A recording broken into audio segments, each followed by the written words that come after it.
Ang taong nagpapatawad ay patatawarin ng Diyos, ngunit ang hindi marunong magpatawad ay hindi niya rin patatawarin. Isang bagay na mahirap gawin pero dapat gawin. Kasi kung paano tayo pinapatawad ng Panginoon ng paulit-ulit-ulit, dapat din tayo magpatawad ng iba. Wala tayong karapatang magtanim ng galit. Wala tayong karapatang gumanti. Dahil wala ni isa sa atin ang perpekto. Lahat tayo nagkakamali. Alam ko lagi nyo na itong naririnig. Pero mahirap gawin, mahirap i-apply.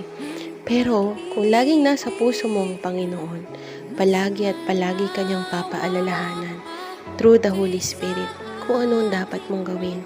At walang iba yun kundi ang parangalan ng Diyos sa pamamagitan ng pagpapatawad sa iba upang patawarin ka rin niya. Dahil namumuhay na sa iyo ang Panginoong Hesus. Malakas din ang conviction sa iyo ng Holy Spirit. Kaya magtampo ka man saglit, magalit ka man saglit, babangon ka rin ulit agad-agad. Mapaalalahanan ka at matututunan mo ulit magpatawad. Kasi kung paano mo yung nararanasan sa araw-araw na nagkukulang ka sa Diyos, sa araw-araw na hindi mo masusuklian ang pag-ibig na binubuhos niya sa atin simula pa nung una, hindi pwedeng hindi ka rin magpatawad ng iba. Mababago at mababago ka ng love na yun. Kaya let it go.